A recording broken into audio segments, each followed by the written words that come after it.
오늘 광고가 하나 있습니다. 오늘 10시 반에 교회 대청소가 있으니까 성도 여러분들 많은 참여 부탁드립니다. 이 새벽에 하나님께서 저와 여러분에게 주시는 말씀은 빌립보서 4장 4절에서 7절 말씀입니다. 제가 받들어 봉독하겠습니다. 이것은 하나님의 말씀입니다. 주 안에서 항상 기뻐하라. 내가 다시 말하노니 기뻐하라. 너희 관용을 모든 사람에게 알게 하라. 주께서 가까우시니라.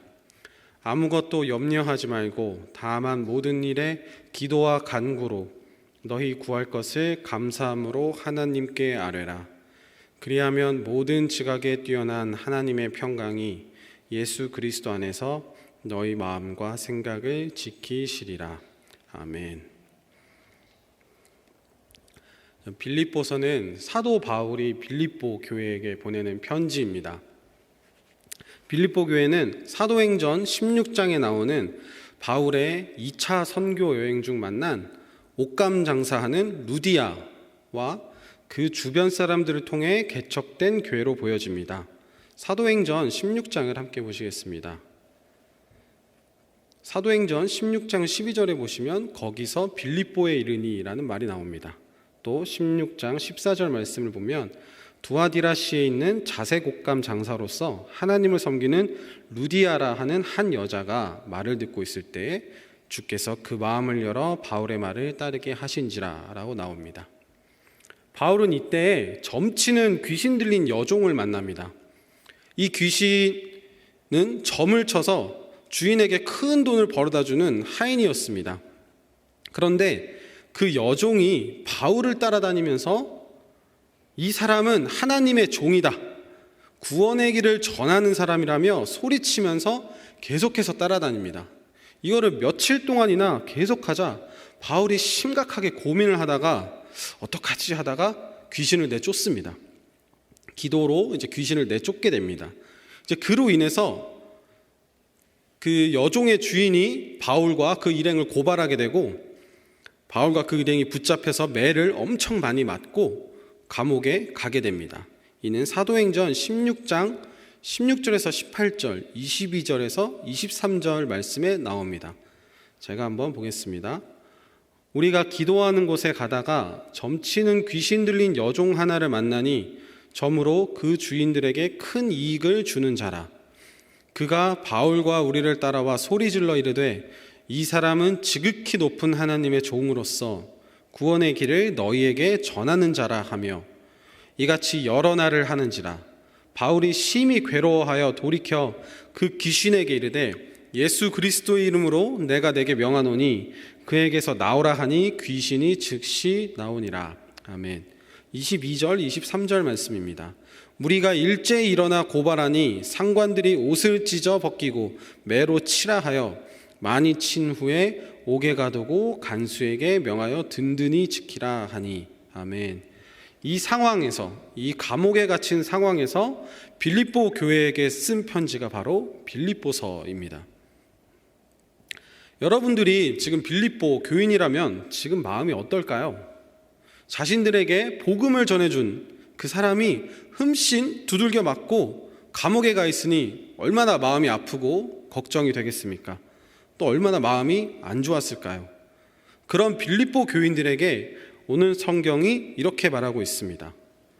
주 안에서 항상 기뻐하라. 내가 다시 말하노니 기뻐하라. 전혀 기뻐할 수 없는 상황에도, 그런 상황임에도 불구하고 기뻐하라고 말씀하고 있습니다. 어떻게 그럴 수 있을까요?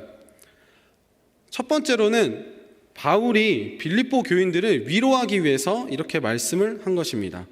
우리는 괜찮으니까 슬퍼하지 말라. 그리스도인으로서 마땅히 취해야 될 태도는 구원의 기쁨을 누리는 것이다. 나도 이 감옥에서 곧 구원될 것이다. 라는 위로와 용기의 메시지였습니다. 두 번째는 감옥에 갇히고 나서 나쁜 일만 있었던 것은 아니었기 때문입니다. 바울이 감옥에 갇혔을 때 큰 지진이 일어나서 감옥 문이 다 열리게 됩니다. 그걸 본 간수가 죄수들이 다 도망간 줄 알고 주인에게 벌을 받을 것이 두려워 자살을 하려고 합니다. 그때 바울이 우리가 아직 여기 있다, 자결하지 말라 하면서 소리를 지르면서 그를 말립니다. 그러고 나서 간수는 바울에게 복음을 듣고 그와 그 가족이 모두 세례를 받는 일이 일어납니다. 사도행전 16장 29절에서 31절 말씀입니다. 제가 읽겠습니다. 간수가 등불을 달라고 하며 뛰어들어가 무서워 떨며 바울과 실라 앞에 엎드리고 그들을 데리고 나가 이르되 선생들이여 내가 어떻게 하여야 구원을 받으리이까 하거늘 이르되 주 예수를 믿으라 그리하면 너와 내 집이 구원을 받으리라 하고. 아멘. 감옥에 갇힌 이런 큰 고통 가운데서도 하나님께서 역사하시는 것을 바울이 목도한 것입니다.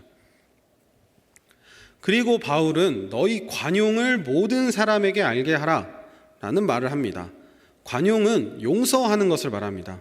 용서는 대상이 있어야겠죠. 그럼 빌립보 교인들은 누구를 용서해야 할까요? 그것은 당연히 바울을 고발한 사람들입니다.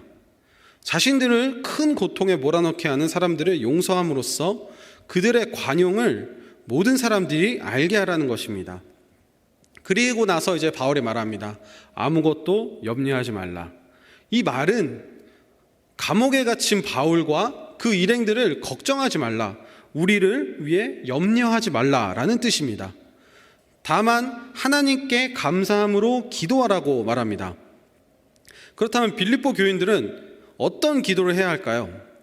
아마도 이렇게 기도했을 것입니다.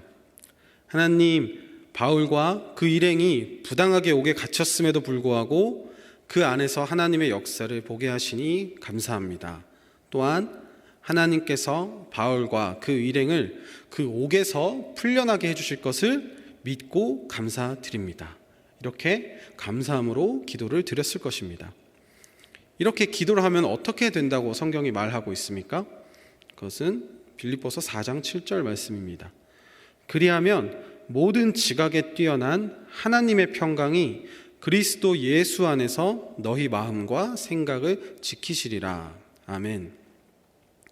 염려하지 않고 하나님께 감사함으로 기도를 하면 하나님의 평강, 이 세 번역과 공동병영에서는 하나님의 평화라고 나와 있습니다. 이 하나님의 평강이 우리의 마음과 생각을 지키신다고 말씀하고 있습니다. 바울과 그 일행이 매를 맞는 것을 보고 또 감옥에 갇힌 것을 보고 어떤 사람은 마음이 굉장히 불안했을 것입니다. 그들이 전한 복음이 진짜인지 의심스러웠을 수도 있습니다. 아니, 모든 죄에서 구원해 주신다는데 정작 자신들은 왜 두들겨 맞고 감옥에 가는 걸까요? 이런 의심이 드는 사람이 있을 수가 있습니다.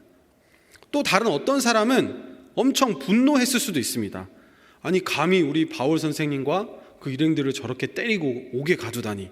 엄청 분노해서 바울을 고발했던 그 사람들을 찾아가서 보복을 하고 싶은 그런 마음이 드는 사람들도 분명 있었을 것입니다. 또 어떤 사람은 자신도 매를 맞고 끌려 들어가는 건 아닌가 무서워서 숨는 사람들도 있었을 것입니다.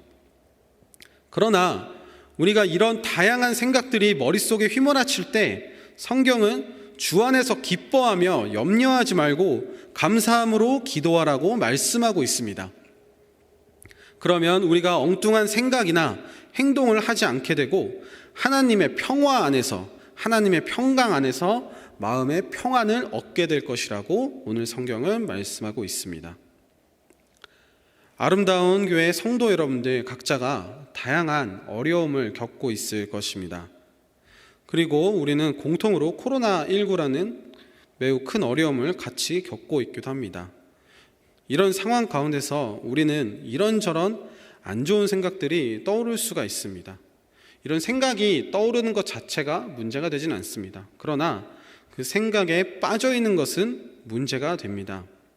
여러분들이 혹시 걱정과 염려, 우울함이나 공허함, 허무함, 혹은 분노와 짜증 같은 이런 부정적인 감정에 빠져 있다면 오늘 빌립보서 말씀을 다시 한번 잘 읽어보시기를 바랍니다.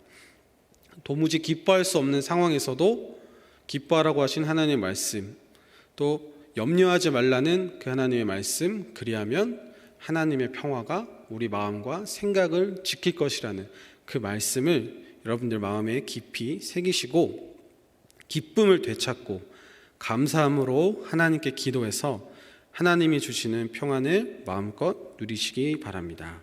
기도하겠습니다.